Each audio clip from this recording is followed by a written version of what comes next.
we're going to look at the inner child and the fears, because this is where that hesitation comes from.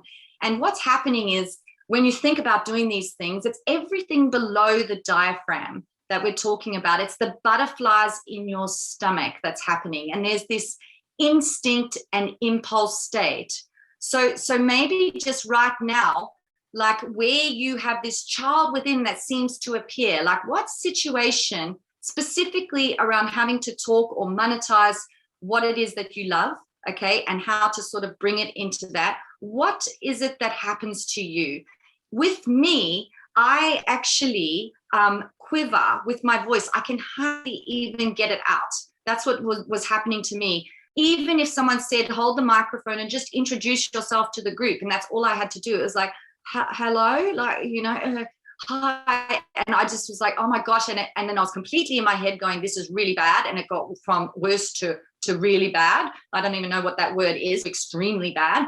And then what happened is that we shake, or someone wrote to me, Karma Flowers, like, I hope she's here. She wrote, and she won't mind saying, because she wrote it on the public forum, is that she was public speaking and she didn't realize she had this issue until she actually tried to do her webinar, until she spoke. So what has happened for you that you believe has brought you back to that instinct or impulse kind of behavior, you know, where you do that? And let's see what we've got coming up here with that as I move here. So what you're going to do is fight, or usually freeze, like still, or flight. I do a bit of freeze, and then I sometimes try to fight my way through things. What do you do? So what have we got there? Anyone coming in for us and letting us know? And obviously flight is you run. So give us like a brief situation in the past where you've tried to push to the next level, and then you've realized, oh my goodness, maybe this is out of my league, or there could be someone more clever than me, or I'm just not the best at this, and why am I doing it? And I doubt myself. So I either flight, and I don't do it at all, I run, or I freeze, I get frozen on the spot, and then I have a whole bunch of things of nothingness and nothing to my head. I can't think and say what I want to say, or I really start, you know, fighting back, and it's kind of like I'm pushing to get through it, just to get on with it, and it's like 100 miles an hour and I'm done. So what have we got? So what we have here is, Brett says, I'm a motor mouth. Then Fadi says she takes a deep breath and forces herself to fight until she makes it. Treko says imposter syndrome is so real. Let's see what else we have here. Francesca says one cannot be present and live in fear. She had meant to face many demons and just no space for that. Andrew says moment of silence and then own the moment.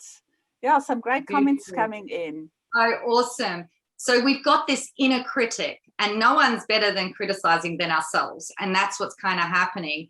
And when I was going through this process of challenging myself, I did a talk to 120 bankers. I deliberately was putting myself in very challenging situations, like we all need to go to when we rise to our next level of chaos, because we've ordered here and it's time to grow and push to the next level world. And so what happened was I told them that these cash bankers that it was going, and Mats was there, she can remember so well. I actually bought on a disease. I bought on a really bad flu, and I was coughing and I was like, I can't do it. And she said, this is your talk. You were the stupid one that booked it. You're getting up and doing it, because I was trying to get her to do it for me. And sort of I was like telling them I was relating to human evolution, and that cash was going. And this was a fair few years ago, you know. So basically I ended up doing it, but I fought my way through that one. Like, it was tough at the time. And so I sort of sometimes think about, you know, what's the worst thing that could possibly happen? And I write it down and I want to look at it. And why do I want to look at it? I want to bring it into my awareness, you know, what this thing is. Instead of avoiding it, what could really go wrong in that? And that's going to bring us to our polls. And these are anonymous. So these are anonymous polls. We decided to make them anonymous, and they're pulled up now. And this is about we're looking for the origin of your fear, and sort of where is your block, and you know, so that's what we're looking for. And what does that mean? It's like, who would you be happy to take that topic that you identified earlier? What age group would you be happy to teach it to? And sort of like imagine that there's some subject matter experts, and obviously as it goes on, you're going to have some really specialized people that know your topic well, and then others won't know it as well. But if you're in the room like you, what age was it for you? And then just submit that for us, and let's see what comes up here, like when we do that. Craig, have you launched poll 1? Yes, absolutely. Okay. Everybody and so we're seeing what results come up. So I submitted as well. And for me, just I'm being transparent here because I'm the speaker, 0 to 10 years it was for me. As you saw, it was 5. It was actually 2 years old, but I don't really remember it. I just looked at my face in a photo and thought, yeah, she looked terrible and scared and petrified and hating it. I was in a little fashion show. Felix is asking at what age, but I think your point, Jodes, is what age are you comfortable speaking to? Exactly. Yeah. So what age are you comfortable to speak to about your subject matter, and have other experts like you in the room? I mean, even a 10-year-old can know a lot about your subject. I've spoken to a few 7-year-olds that use Google already, and they know things that I definitely don't know about certain topics that they're interested in, and give me facts all the time, and they roll them off. So what age right now with the world as it is would you be happy to speak to? Please complete. Yes, thanks. Sorry, just for those of you who are commenting in the chat at what age, Craig has launched a poll, which you should see on your screen if you could select there. But if you don't see it, that's also fine. You're more than welcome to comment in the chat. Yeah, so are we getting some coming through in the comments then?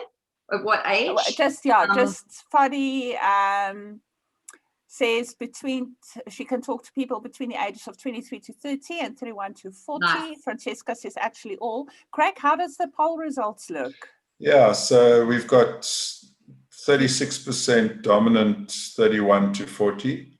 Would you mind I can end the poll and then you'll see the results. Yes, that'll be super. And I'm sharing the results. There you go.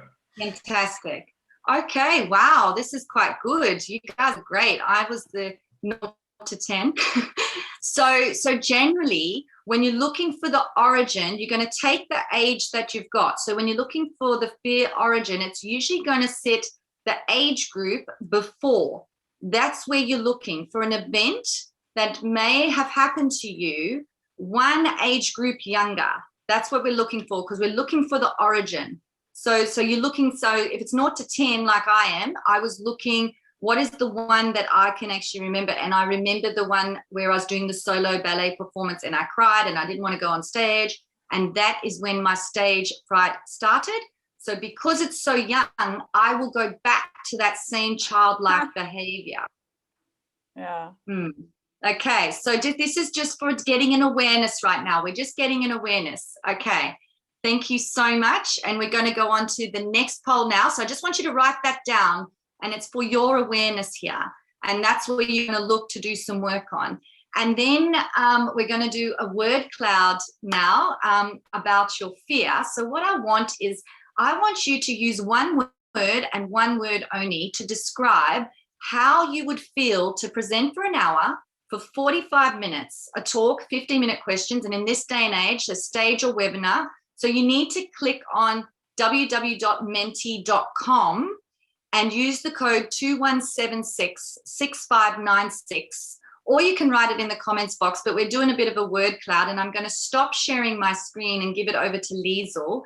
And I just want one word, and it's a stage or webinar, 1,000 people that know and work in your industry or field of expertise. What's the word of how you would feel? Is it excited, anxious, inspired, petrified, challenged? Like when someone actually says to you, can you do this? Jodie, okay, I've also shared that link and the code in the chat. Okay, so I'm going to stop my share now so we can see what's happening. Thanks. All right. I'm going to go there. Let's see what's happening. Thank you. Just give it a moment. Okay, so everyone just put their word in. And let's see what's going on. You can Expose. You can just copy menti.com from your Zoom chat, and then also copy the code in your Zoom chat when the browser opens, and then just enter your word. How's that looking? I know it takes a little bit of time to update. There we go. So keep adding. You know, this is part of getting the engagement, and these are different ways we're showing you as well. So if you're doing a webinar, it's different ways to engage with your audience. So if your audience is lacking trust and you needing to do a webinar, these polls are perfect because you can tick for them to be done anonymously. And that's how you can get the truth about what people are really feeling if they're not ready to put it in the comments box, because the comments box obviously has your name. So it's got Felicity O'Connor, and it's telling us who it is and who's writing that word. So this is super for when you want to do those anonymous kind of polls or surveys, and it gives you as the presenter information about where people are at in real time. And so that's why we're doing it this way. So what we're seeing here, Jodie, is that challenged is one of the main fears that people are experiencing.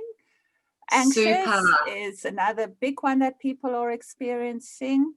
And then following that, from excitement and nervous to seeing it as a challenge, etc. But challenged and anxious are the two main emotions that people are experiencing.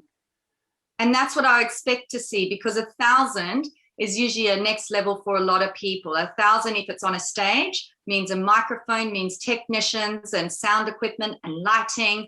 And, you know, there's a lot to think about and learn, and obviously to engage and keep the audience with you. And if you're in a webinar, you really need to think 1,000, wow, how am I going to make sure that I'm presenting something? So it's back to me now, and I'm just sharing. Hello, that's me. And now we're going to the next one, because this is going to be interesting. So now think about your word and what you said and what you wouldn't do, and you probably hold back a little bit possibly.